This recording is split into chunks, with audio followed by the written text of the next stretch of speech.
Hello everyone, it's such lovely weather outside. I thought we might spend today looking at producing some beautiful white clouds against a blue sky background. And you can see this fantastic shot I've taken a few months ago, I think it was, near Great Orme's Head in Wales, which is this bit here on one of the beaches there. So it's a fantastic place, but I love this swirl of cloud in the sky and the way it trails through along these lovely cloud banks. So let's give that a go. So the first thing to do, as before, is to organise your palette. So I've set out some different blues here. So we've got various shades of blue and various off-whites. So even though we're doing white clouds, the thing to do is not start off with any white, and we'll do white towards the very end to really lift the highlights. So we're starting off looking at various shades of blue and some nice kind of off-white pale tones.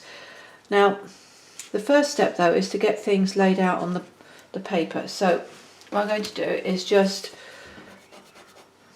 get in there with some of this blue first of all. So I'm just going to map in where the main bluish part of the clouds are, or the sky rather, and then just carry it on down here and just keep blocking it in. So I'm using the side of the pastel, and I'm just using at the moment one shade of blue, which is this one up here. So I'm just going to get that in first, just to work out the basics of where that blue goes. Okay, next step then is to choose a different shade of blue. So I'm going to try this one here, which is a slightly more turquoise shade of blue. I'm just going to add that on top as well, and just take that around the edges, so where it starts to go into the white, I'm going to put a bit of that there, and then just a bit through here. Now the direction of the blue I'm putting on there does correspond a bit with the flow of the sky along here. You can see that sort of way it moves through here. So I'm thinking about the direction of my mark making as well as the direction of the clouds. Okay, next thing then is to use one of these off-whites. This is almost a very pale grey blue. So I'm going to get in there and just start putting that in around this edge blue here and just blocking in. So you're not starting with white. It's only a small piece. You can see it's crumbling there. Now, whoop, it goes up, and I'm overlapping straight away. So I'm taking it into that blue area and already joining up and cutting into it. So it's not just a question of keeping it all in separate areas and doing it that way. It's about building it up in a variety of layers and overlapping as you go.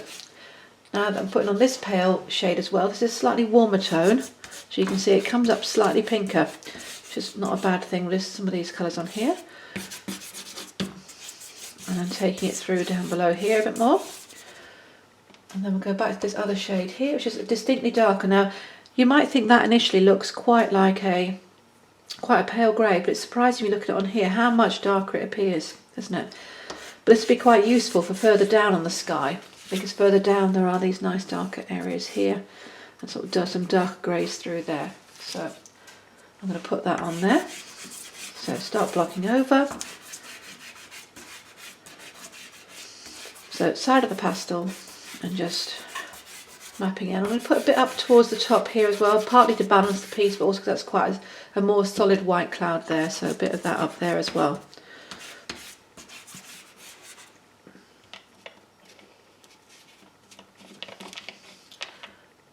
So next thing then is to build some other colours through into this bottom area here, which is all these different shades that of blues and greys and pale off-white colours that sort of come down here horizontally towards the horizon area.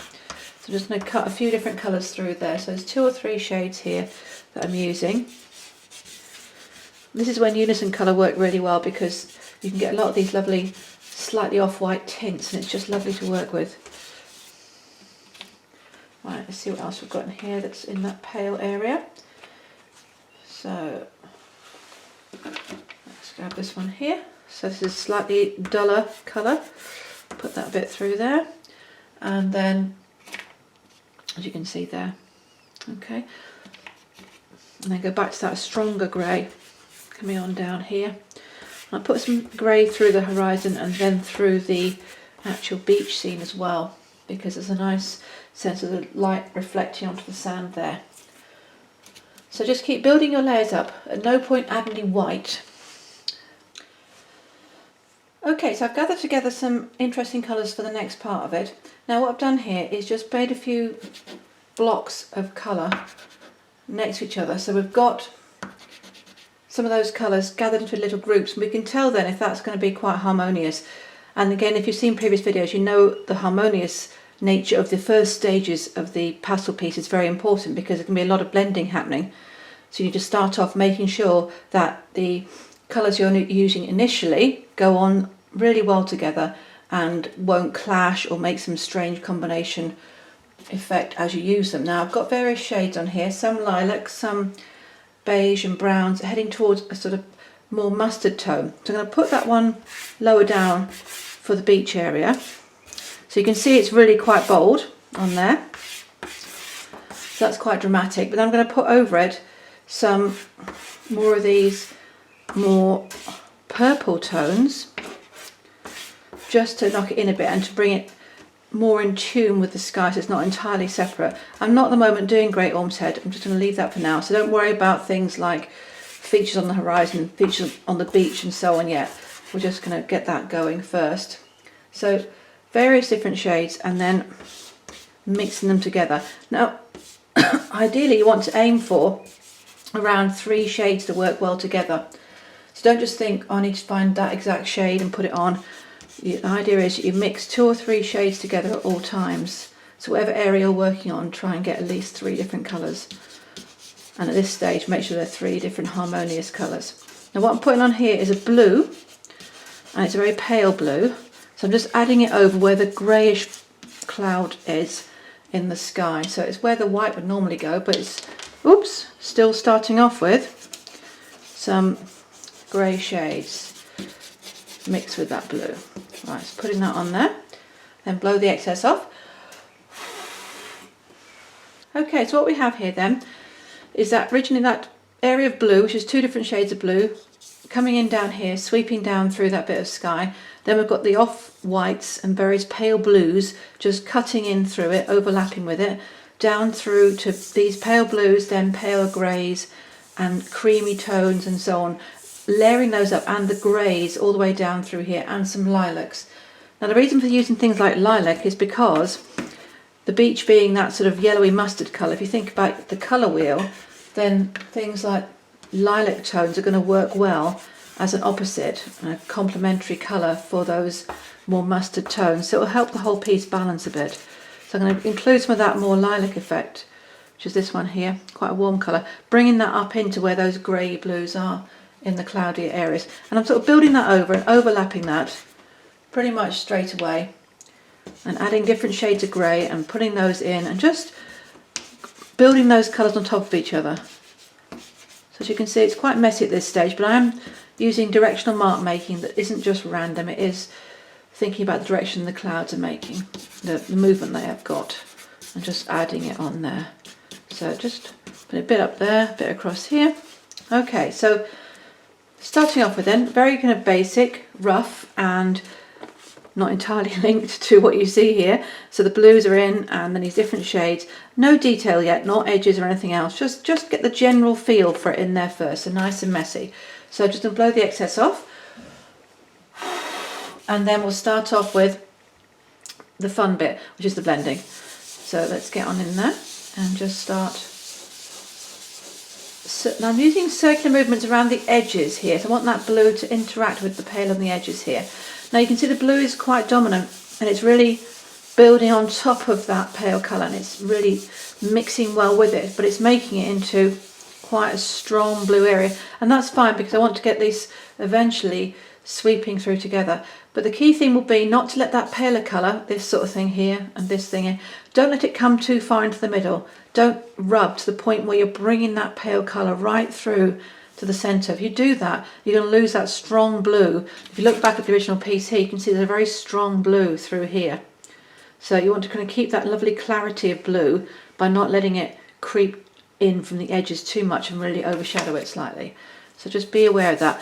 Now this bit here, there is some pale cloud right through the centre of it here, so I'm just going to put that in and move that around. Now I'm doing circular, but I'm also pulling. So if you look at what I'm doing with my hands there, I'm using most of my fingers and just pulling it around, but also circle and push. So you're almost gathering it together and then pulling it out. So I'm just controlling how far that goes and how those edges are blending. I'm not worried too much about my blue fingers going into the dark area of the cloud. Well, it's not dark, but relatively dark. So I quite like the idea of having a little blue tinge in there. So that's quite a nice effect to have. But again, around here though, again, more control and thinking about how much that blue needs to stay quite bold and not cutting into it too much, but enough to soften it. And then coming on down here, again, thinking about the direction of the clouds. It's more horizontal here, so I'm pulling it through a bit more. So really just dragging back and forward, a little bit of circular just to blend the odd bit that's not quite mixing rightly, and then just along here and keep blurring it. Then I'm going to use my flat on my hand, which is this little bit here, and just drift along here and just smooth all that in and just haze it out for now. Okay, so that's then the end of step one. It gives you a general feel for the layout of the piece. I didn't draw it out first, you know, so just getting the blues, the position of that swirling cloud in and through here. So the key thing was to build your first palette up and to make sure you had plenty of colours that were all just off-white shades. So don't get yourself fooled and think you need to put white on yet. You don't need to put white on yet at all. So lots of off-white shades, some nice complementary colours. So even though it's not particularly lilac through here, I put quite a lot of lilac through there because I want to balance with these lovely yellow tones on the beach.